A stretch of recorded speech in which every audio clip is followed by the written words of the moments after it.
Sedangkan untuk koordinasi ke Polres Bontang, saya pernah memberikan bantuan sebesar 200 juta rupiah pada bulan Agustus 2021 yang saya serahkan langsung kepada Kasat Reskrim Bontang, AKP Asriadi, di ruangan beliau.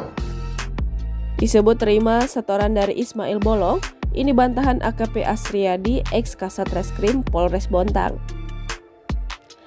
Ex Kasat Reskrim Polres AKP Asriadi angkat suara perihal video viral pengakuan seorang laki-laki bernama Ismail Bolong yang menyeret namanya terkait setoran tambang ilegal kepada Kepala Bareskrim Polri Komjen Pol Agus Andrianto dan pejabat reserse Polres Bontang.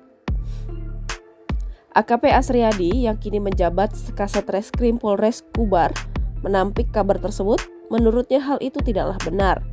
Dalam video viral tersebut, Ismail Bolong mengungkapkan bahwa dirinya pernah memberikan uang 200 juta rupiah ke AKP Asriadi yang pada saat itu menjabat sebagai Kasat Reskrim Polres Bontang. Bahkan dijelaskan Ismail Bolong, uang tersebut langsung diberikannya kepada AKP Asriadi di ruangannya. Sedangkan untuk koordinasi ke Polres Bontang, saya pernah memberikan bantuan sebesar 200 juta rupiah pada bulan Agustus 2021 yang saya serahkan langsung kepada Kasat Reskrim Bontang, AKP Asriadi, di ruangan beliau. Merespon video viral itu, AKP Asriadi lantas membantahnya. AKP Asriadi membantah adanya aliran uang kepadanya sebagaimana pengakuan Ismail Bolong.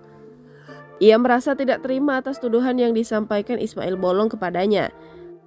AKP Asriadi ungkapnya akan segera memberikan klarifikasi langsung ke yang bersangkutan juga penyebar video tersebut.